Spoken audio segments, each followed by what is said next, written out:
Formalmente informal, la forma del caos, la fuerza total. Juan Arturo Cancino, la voz que no calla, rompe el camino.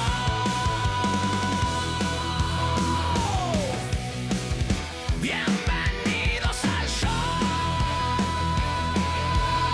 Sube el volumen. Formalmente informal. Instagram. Ahí estamos transmitiendo para ustedes en estos nuevos formatos, estos nuevos episodios le llamamos nosotros, donde nos toca platicar con aquellos personajes que están haciendo la historia contemporánea de nuestra región, de nuestro estado, de nuestro municipio. Y hoy en lo particular tengo a un cuate, vamos a llamarlo así, porque yo lo considero así, amigo por naturaleza, Carlos Siles Torres. Es un joven tapachulteco. Pero vamos a platicar con él para que nos cuente quién es Carlos Siles, dónde nace, dónde estudia, cómo te formas. Adelante, Carlos, bienvenido. Muchísimas gracias, Juan. Me da mucho gusto estar aquí. Gracias por lo de joven. Ya estoy casi alcanzando los 40. Este año cumplí 37 años. Soy originario de Tapachula. Mis papás ambos son maestros jubilados. Entonces vengo de un seno familiar de maestros. Crecí toda mi infancia en Los Laureles, ese fue mi barrio hasta tal vez los 30 años. Sí, muchacho en ese momento. Pues era de las colonias, o es de las colonias claro, más antiguas, por no decirle más viejitas de Tapachula, y había de todo. La verdad es que Laureles 1, Laureles 2, alberga de todos los sectores. Tenemos una convivencia con mucha gente que ha vivido en Los Laureles y que pues le ha tocado a algunos desde la parte pública, desde la parte privada, desde el comercio y algunos otros pues desde el magisterio. ¿Qué estudiaste, Carlos? Soy licenciado en Derecho, me especialicé en gobierno y marketing político y bueno, actualmente soy servidor del pueblo. ¿Cómo inicia esta aventura del servidor del pueblo? Porque quienes ven cotidianamente tus publicaciones en las redes sociales, de tus actividades, esas se preguntan... Casi ni subo nada. Casi no, ¿verdad? Se han de preguntar muchos que no te identifican, ¿qué pata puso ese huevo? O sea, ¿cómo comienza esta aventura en el servicio público? Pues mira, la verdad es que desde muy joven desarrollé o descubrí que tenía muchas habilidades en el tema de la vinculación, en el tema de la comunicación con otros grupos, con más personas, y eso me fue dando la oportunidad pues de ir generando desde la secundaria, la prepa, la universidad, la habilidad de poder concertar, de poder llegar a acuerdos que pues en ese tiempo eran de nivel académico, pero pues eso lo fui adoptando en mi vida diaria y he tenido pues la fortuna de ser mediador, he tenido la fortuna de poder ser empático en el tema pues de escuchar a la gente, y la verdad es que siempre una buena atención no se olvida, y yo creo que eso es lo que a veces a los servidores del pueblo nos hace falta. A veces hay algo que no se puede resolver o hay alguna situación que la ciudadanía te exige y no está en tus manos, pero no depende si está o no en tus manos, depende del trato que le des al ciudadano o a la ciudadana.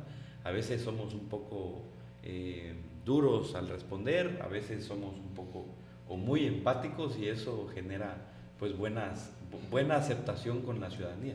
Entonces mis inicios en este caminar del servicio público pues ya es de algunos años, ya llevo varios años participando, siempre activo, nunca he dejado de estar activo.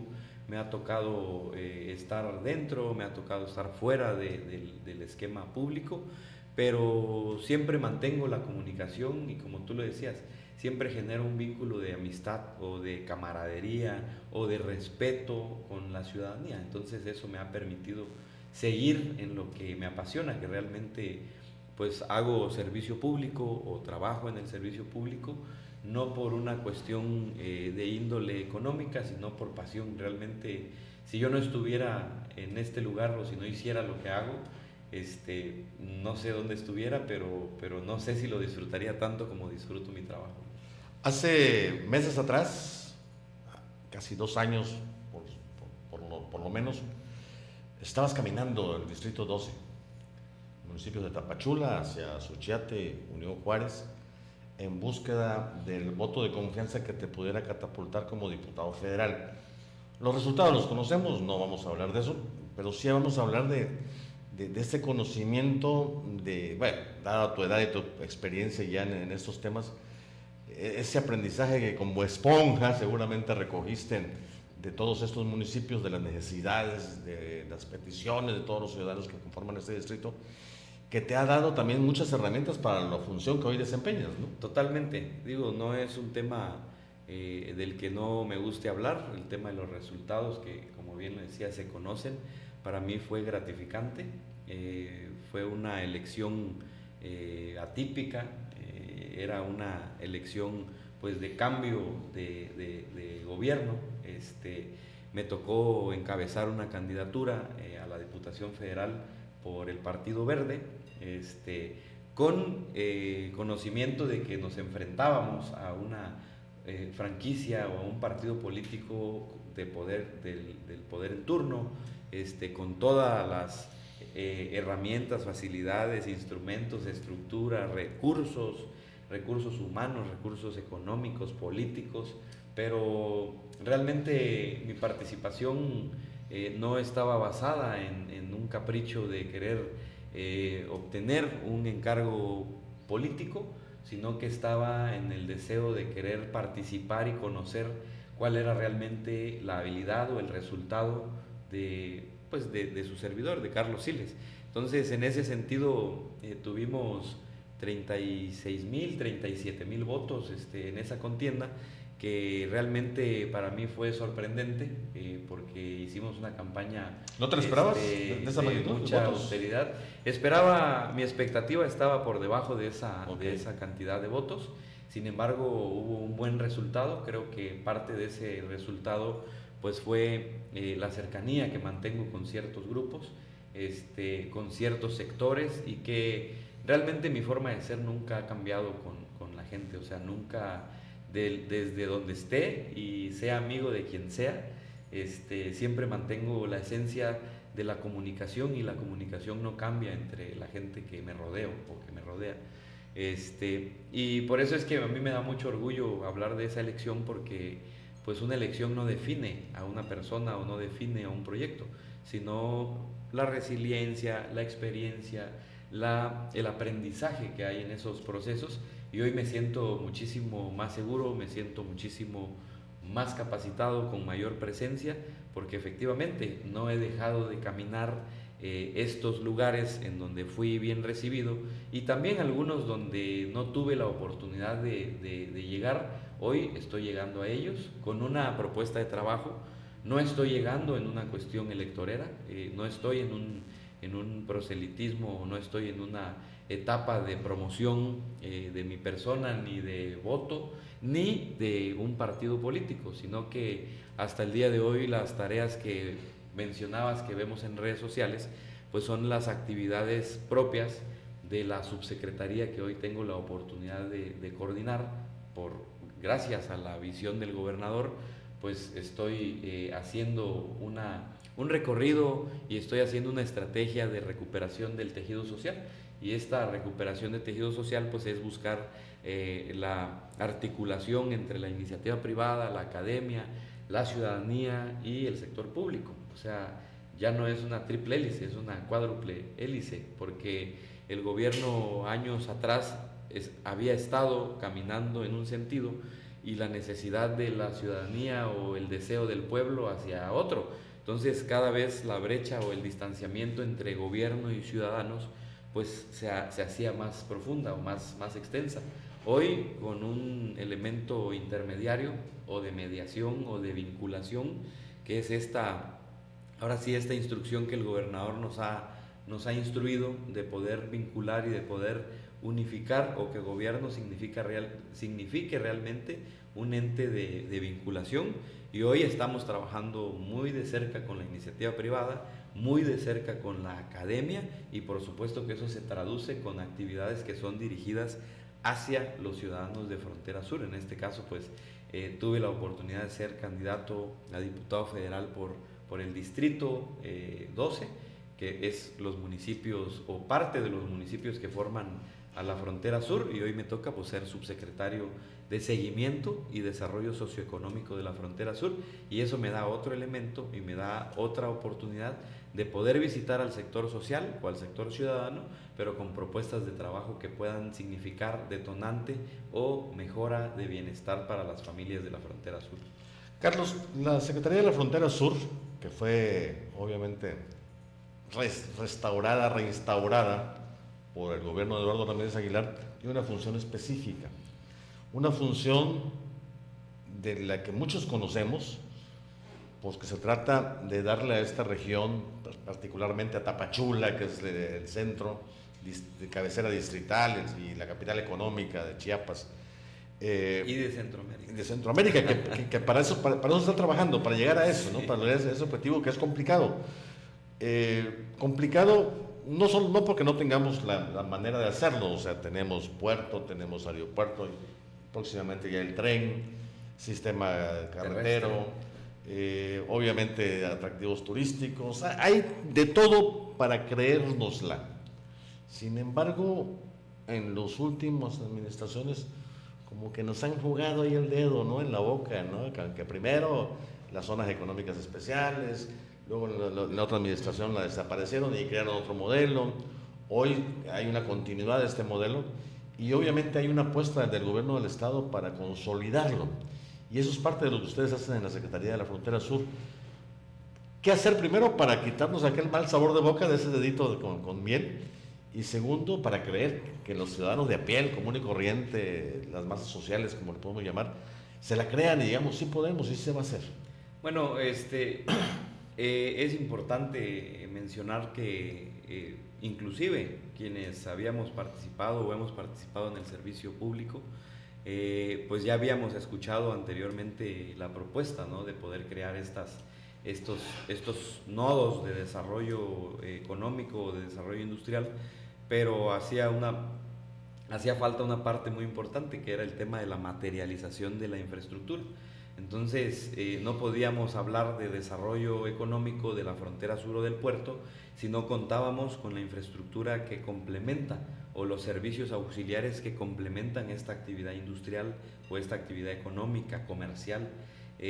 Hoy, bien lo mencionabas, ya hemos tenido la oportunidad de recorrer muchas veces el puerto. En nuestro puerto ya alberga al año más de 35 cruceros que vienen con turistas, y ese no es únicamente el deseo del puerto, ese es uno de los servicios que puede prestar el puerto, pero el puerto cuenta con 3 muelles de carga y descarga, y la intención es que pues esos muelles que están en desuso pues puedan verse o puedan utilizarse para poder traer o importar mercancía de Asia o de la costa este de Estados Unidos, y que nuestro puerto pueda servir no solo como un punto de transporte intermodal o transporte de carga intermodal, que esto quiere decir pues que a través de nuestro puerto, como bien lo decías, pueda llegar una mercancía, como pasó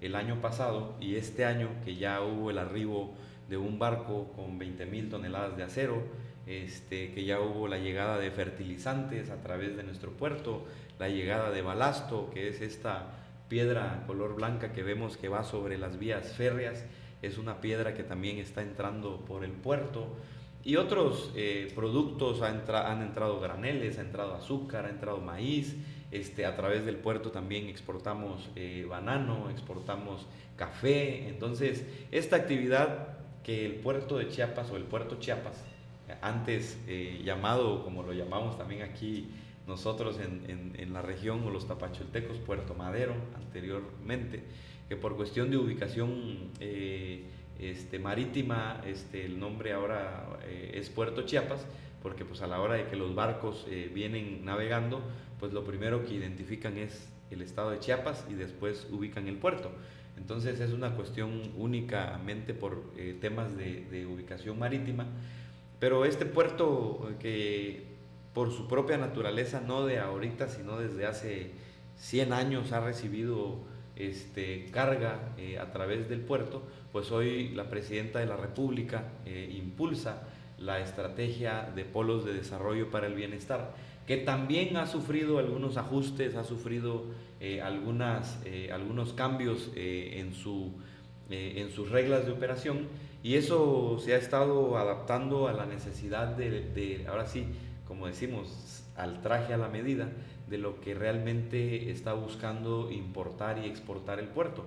Pero hoy vemos ya la materialización de la llegada de la vía férrea. Sería bueno que también más adelante pudiéramos con los compañeros de medios de comunicación hacer un recorrido, porque es información que es importante que la ciudadanía conozca, pero la vía del tren ya llega a pie de muelle. Esto nos facilita a que en meses próximos, pues mucha de la carga que llega por el puerto Chiapas pueda cambiar o transferirse del barco a un vagón de tren, y a través de esta vía férrea mexicana poder comunicarse con el interior de la República, pero además que pueda tener posibilidades de conexión con la vía férrea norteamericana y con la canadiense. Entonces siempre el transporte logístico férreo genera menor costo, y eso es lo que se está buscando, o lo que la presidenta busca, y que el gobernador del estado abraza con todo su esfuerzo y con toda la responsabilidad que requiere, y por eso surge, ¿no?, el eje 4 de prosperidad compartida del plan Chiapas Transformador 2024, donde habla de una frontera sur industrial y habla precisamente de convertir a Tapachula en la capital económica de Chiapas y de Centroamérica, porque la vía férrea no únicamente busca conectividad con México, sino que está también en ejecución o en planeación que la vía férrea mexicana pueda llegar hasta Tecún Umán, que es ahora sí el límite o la entrada a la puerta del Istmo, que esa puerta del Istmo es la zona franca que tiene Guatemala y que colinda con los polos de desarrollo para el bienestar o con nuestro puerto Chiapas, y que eso puede generar pues que haya ahí una actividad transfronteriza, o que se pueda utilizar una ruta fiscal para que también esa carga que pueda venir por barco pueda pasarse a tren o a transporte terrestre, y que pueda ingresar a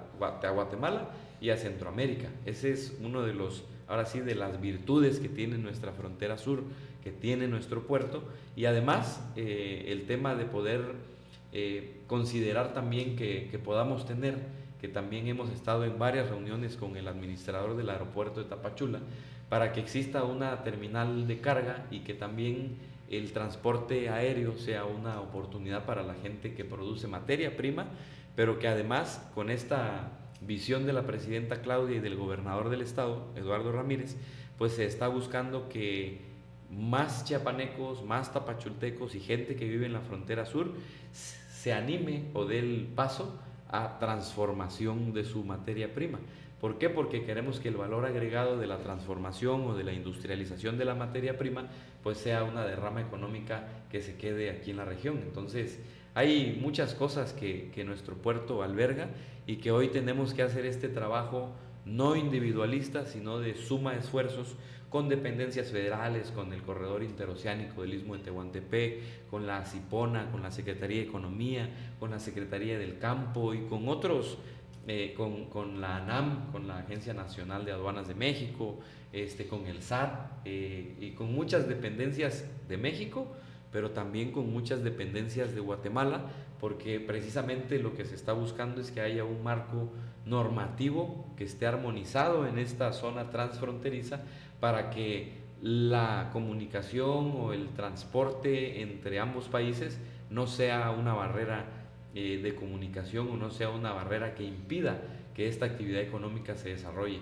Para concluir en el tema exclusivamente del puerto, pues tenemos una ventaja competitiva que es que Puerto Quetzal, que está a escasos menos de 300 kilómetros de nuestro puerto, que es Puerto Quetzal, es el puerto de Guatemala, que está en Pacífico, tiene una sobresaturación de barcos que están fondeados por hasta 90 o 100 días en espera de poder descargar su materia prima en Puerto Quetzal, y esa espera les cuesta por día entre 30 y 40 mil dólares al día. Entonces eso eleva el costo de transportación de la materia prima que entra a Centroamérica, y que ya tuvimos el acercamiento y las reuniones con la Cámara de Industria de Guatemala, que preside el ingeniero Carlos Enrique Font, y que ya firmamos Frontera Sur una carta de entendimiento con la Cámara de Industria de Guatemala, que alberga más de 60 gremios industriales de Guatemala, que están interesados en poder descargar su mercancía en nuestro puerto por la sobresaturación que tiene Puerto Quetzal, pero estamos trabajando en la armonización normativa y también ahora sí en la cumplimentación o en el cumplimiento de mucha infraestructura o de la infraestructura que está en ejecución, pero que es importante para que pueda de verdad significar para Guatemala y Centroamérica una eficientación de recursos en tiempos y en recurso económico, poder entrar por nuestro puerto. Entonces esa es una labor titánica que está haciendo el gobierno de la República, y que el gobernador del estado también está haciendo una participación muy importante en ese tema, para que podamos pronto tener o materializar lo que, bien decías, hace muchos años nos han contado y no se ha logrado. Este sexenio de la presidenta Claudia y del gobernador Eduardo Ramírez Aguilar, estoy seguro que se va a lograr dentro de poco tiempo. Sin duda es un tema interesante en el que se habrá que trabajar, vinculando igual los temas educativos, porque tendríamos que ver y voltear a ver a las universidades, a la formación de profesionistas y técnicos que tengan carreras afines a lo que va a llegar. Muy importante. Pero también han tenido muy buena respuesta, no solamente con los industriales de Guatemala, las autoridades guatemaltecas, sino también en Asia. Ya hay contactos para que esto vaya consolidándose y vaya ya viéndose poco a poco, gradualmente, que esto sí se puede realizar. Sí, definitivamente Asia ha sido uno de los interesados en venir y conocer el puerto y todo el ecosistema activo que le acompaña al puerto, que es precisamente la frontera sur industrial, que es donde estamos depositando todos los servicios auxiliares que son necesarios para la activación del puerto y la frontera sur, porque pues definitivamente pues los conflictos y la guerra comercial que han sufrido otras potencias mundiales con algunos países, pues está generando que México y que sobre todo la frontera sur se convierta atractiva o se vuelva atractiva para poder venir y traer industria y traer maquila a nuestra frontera sur, porque no están pensando únicamente estos hermanos asiáticos, no están pensando únicamente en el mercado mexicano y en el mercado norteamericano, sino que están pensando en el mercado centroamericano, que alberga más de 50 millones de centroamericanos, que hoy gran parte de ellos realizan su actividad económica en la frontera sur de México, que es nuestra frontera sur aquí en Tapachula, y que por eso, no de ahorita, desde hace muchos años hemos sido testigos de los hermanos y las hermanas guatemaltecas y centroamericanos que vienen a Tapachula a abastecerse de productos, a abastecerse de medicamento, o inclusive que vienen también a hacer derrama económica turística, y eso nos ha dado una fuerza, o nos ha generado un potencial que hace que la frontera sur se mantenga viva. Entonces hoy, con la visión y con el impulso del gobernador, yo creo que es la oportunidad del Soconusco, de la frontera sur y de la Istmo Costa y la Sierra, de que podamos generar no generarla porque ya existe, sino que podamos interconectar esta actividad económica, que no sea aislada, sino que sea un sistema activo que genere un engranaje económico de toda la frontera sur, que somos más de, En el plan estatal hablamos de 18 municipios, pero también la Comisión de Asuntos de la Frontera Sur en el Congreso Federal pues habla de más de 25 municipios que forman parte de la Frontera Sur, o sea, hasta Benemérito y otros Sin municipios que son litoral o que son límite con Centroamérica. Centroamérica. Carlos Siles Torres, hay muchísimo de qué platicar. Este tema es apasionante. Hay que hacer nuestro podcast. Seguramente. Ahorita que está en receso uno, por ahí hay un cuate que dijo que va unas 3 semanas a quedar tranquilo. Hagamos el nuestro. El podcast de la Frontera Sur. Hay muchos temas que tocar y la verdad que es muy, muy apasionante. Y la forma en que lo explicas, vaya, es muy ligera, la gente lo entiende, la gente lo puede captar. Y ahora muchos temas más que platicar contigo, que no sea la primera ni la última vez. No, ya has estado acá pero en otros temas, pero en esta función que estás desarrollando ahorita, que es importante para todos, nos gustaría seguir platicando contigo. Muchísimas gracias, yo encantado de estar aquí y mencionaste algo muy importante. Qué bueno que estos espacios también sirven para informar de las tareas y de los trabajos de política pública que está generando el gobierno federal y el gobierno de Chiapas.